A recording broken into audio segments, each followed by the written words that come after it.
Good morning students. आज मैं आप लोगों को का 4th चैप्टर पढ़ाने जा रही हूँ। इससे पहले बच्चों, समर वेकेशन से पहले मैंने आप लोगों को जो आपका हिंदी साहित्य था, ठीक है, हिंदी लिटरेचर, उसमें मैंने आप लोगों को 2 लेसन करवा दिए थे, ठीक है। और जो आपका व्याकरण पोर्शन है उसमें भी मैंने आप लोगों को 3 लेसन कंप्लीट करा दिए थे, समझा दिए थे अच्छे से, ठीक है, जिसमें था वर्ण विचार, शब्द विचार और वाक्य विचार।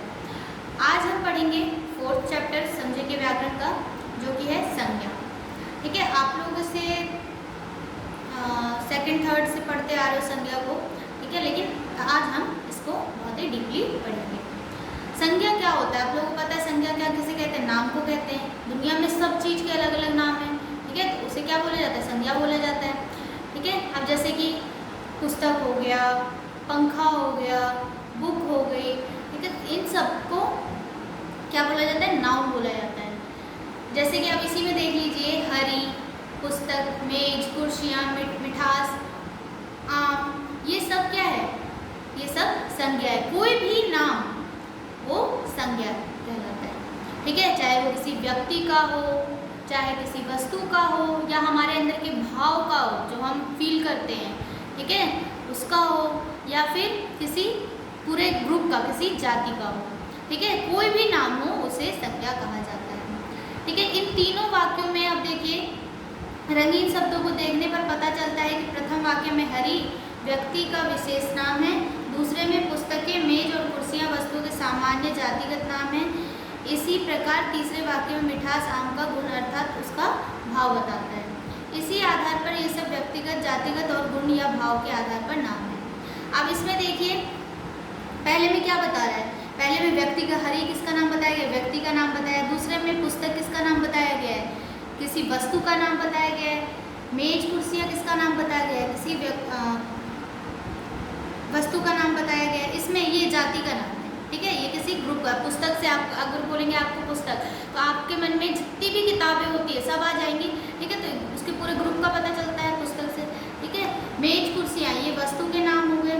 उसके बाद मिठास क्या हो गया? भाव हो गया, ठीक है। तो ये सब क्या दर्शा रहे हैं? व्यक्ति का नाम, वस्तु का नाम, भाव का नाम, ये सब दर्शा रहे हैं, ठीक है। संज्ञा किसी व्यक्ति, वस्तु, स्थान आदि के नाम को संज्ञा कहते हैं। किसी व्यक्ति, वस्तु, स्थान आदि के नाम को क्या कहा जाता है? संज्ञा कहा जाता है, ठीक है। अब जैसे दिल्ली, आगरा, ये भी क्या कहलाएंगे? संज्ञा कहलाएंगे। कुछ शब्द वस्तु के गुण, धर्म या स्वभाव का भी बोध कराते हैं, जैसे व्यक्ति अच्छा है, बुरा है, उसके धर्म का, ठीक है, इन सब का भी बोध कराते हैं, स्वभाव का भी बोध कराते हैं, तो उसे भी उन शब्दों को भी संज्ञा कहा जाता है, ठीक है। जैसे कि देखिए, जैसे ऊपर दिए गए वाक्यों में हरी, विद्यालय, पुस्तक, मेज, कुर्सियाँ, आम और मिठास संज्ञा शब्द हैं। ऊपर के तीनों वाक्यों के रंगीन शब्दों के नाम संकेत होते हुए भी कुछ भिन्नता है। संकेत होते हुए भी कुछ भिन्नता है। इन्हीं भिन्नता के आधार पर संज्ञा के 3 भेद किए गए हैं, ठीक है। जो व्यक्तिवाचक संज्ञा, अब इसमें ये सब नाम ही है, लेकिन इनका जो संकेत है वो अलग अलग है, ठीक है। इसी आधार पर इनको 3 भागों में, इसमें कोई व्यक्ति का नाम है, कोई वस्तु का नाम है, कोई भाव का नाम है, तो इसी आधार पर इसको 3 भागों में डिवाइड किया गया है, ठीक है। संज्ञा के कितने भेद बताए गए हैं? 3 भेद बताए गए हैं। एक तो व्यक्तिवाचक संज्ञा, जातिवाचक संज्ञा एंड देन भाववाचक संज्ञा, ठीक है। व्यक्तिवाचक संज्ञा क्या होता है बच्चों? वे संज्ञा शब्द जो किसी विशेष व्यक्ति, स्थान, ठीक है, उसमें किसी, यानी कि व्यक्तिवाचक संज्ञा तो सिर्फ व्यक्ति नहीं, जो वे शब्द जो किसी विशेष, ठीक है, विशेष, ये याद रखना है, व्यक्ति, स्थान, वस्तु के नाम बताए, वे व्यक्तिवाचक संज्ञा होते हैं, ठीक है। अब जैसे आपका ही नाम हो गया तो आपकी अपनी विशेषता है, मेरा नाम हो गया, मेरी अपनी विशेषता है, महात्मा गांधी, सचिन तेंदुलकर, ठीक है, ये सब जो नाम है वो किसमें आएंगे? व्यक्तिवाचक संज्ञा में आएंगे। गंगा किसी पवित्र नदी का नाम है, फेमस नदी का नाम, विशेष नदी का नाम है, तो ये भी किसमें आएगा? व्यक्तिवाचक संज्ञा में आएगा। सीता, सावित्री, कावेरी, हिमालय, ये सब क्या है? एक विशेष स्थानों के नाम है, ठीक है, जैसे पटना, मेरठ, ये सब, तो ये सब क्या कहलाते हैं? व्यक्तिवाचक संज्ञा कहलाते हैं, जिसकी विशेषता हो, वे संज्ञा शब्द जिसकी अपनी विशेषता हो वे व्यक्तिवाचक संज्ञा कहलाते हैं। उसमें आपका भी नाम आएगा, मेरा भी नाम आएगा, राहुल, रोहन, सब जितने भी नाम हैं वो उस व्यक्तिवाचक संज्ञा में आएंगे, क्योंकि उन सब की अपनी अपनी विशेषता। अब आता है सेकंड जातिवाचक संज्ञा। जातिवाचक संज्ञा क्या होता है? अब जैसे कि मैंने बोला पेंसिल, ठीक है, तो पेंसिल से आपको ये पता चल गया कि हाँ सभी पेंसिल। अगर मैं प्रॉपर बोलती नटराज पेंसिल, ठीक है, तो नटराज पेंसिल किस में आ जाता? प्रॉपर नाउन में आ जाता, ठीक है, यानी कि व्यक्तिवाचक संज्ञा में नटराज की अपनी विशेषता है। अगर मैं सिर्फ पेंसिल बोलती हूँ तो पेंसिल से पेंसिल के जितना पूरे ग्रुप का पता चलता है। अब मैंने बोला कार से पता चल रहा है जितनी भी कारें होती है, जितनी कंपनियाँ होती है उसकी सब, ठीक है। अगर मैं बोलती हूँ फरारी तो ये किस में आ जाएगा? ये व्यक्तिवाचक संज्ञा में आ जाएगा। अगर मैं लिखती हूँ रामायण, ठीक है, और एक साइड में लिखती हूँ पुस्तक, तो पुस्तक से आपको जितनी भी पुस्तकें होती है, जितनी भी किताबें होती है, सबका पता चल जाएगा। लेकिन रामायण की पुस्तक की अपनी एक विशेषता है, ठीक है। तो जातिवाचक संज्ञा क्या होता है? तो जिन संज्ञा शब्द से उसकी संपूर्ण जाति का पता चले, उसके पूरे ग्रुप का पता चले, उसे जातिवाचक संज्ञा कहते हैं। जैसे कि विद्यालय, पुस्तक, मेज, कुर्सी, चिड़िया, मोर, गाय, चूहा, बिल्ली, ये जितने भी शब्द हैं, फल, सब्जी, ये सब किस में आ जाते हैं?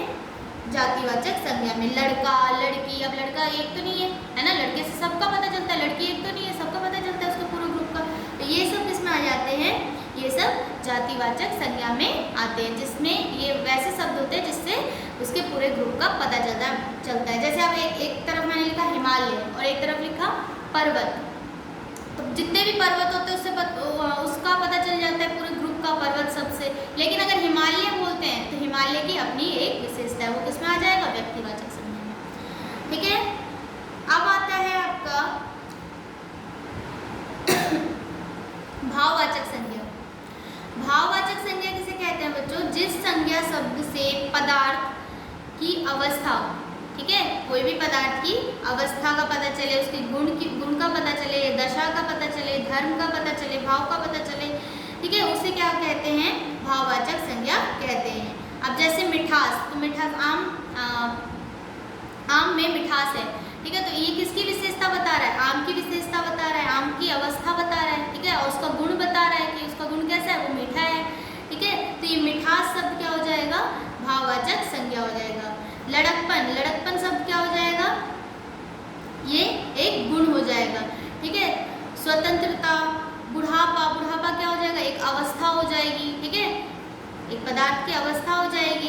तो ये सब हरियाली, खुशी, दुख, ये सब किस में आता है? ये सब भाववाचक संज्ञा में आता है, जिसे हम देख नहीं सकते, जिसे हम सिर्फ फील कर सकते हैं, ठीक है, तो ये सब किस में होता है?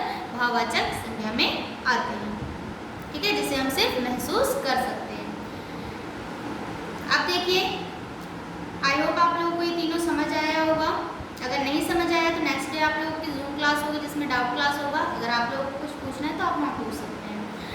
अब आता है व्यक्तिवाचक और जातिवाचक संज्ञा में क्या अंतर है।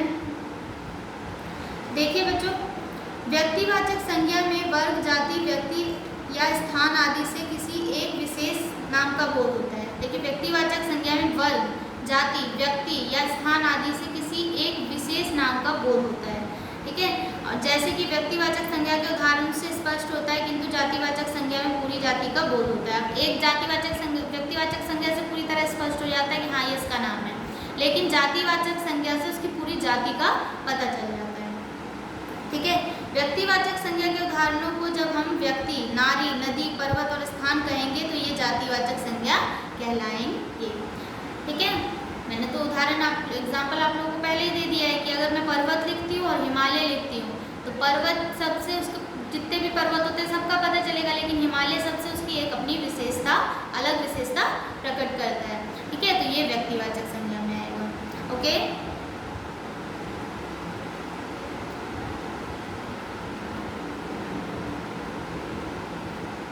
अब देखिए, अंग्रेजी व्याकरण के आधार पर यानी कि इंग्लिश ग्रामर के आधार पर संज्ञा के भेदों में समुदायवाचक संज्ञा भी आता है और द्रव्यवाचक संज्ञा भी, कलेक्टिव नाउन और मटेरियल नाउन आप लोग बोलते हैं, ठीक है, वो भी आता है, ठीक है। और लेकिन ये किसके भेद होते हैं, ये जातिवाचक संज्ञा के ही भेद होते हैं, ठीक है। जातिवाचक संज्ञा के उपभेद होते हैं दोनों, कलेक्टिव नाउन और मटेरियल नाउन। ओके,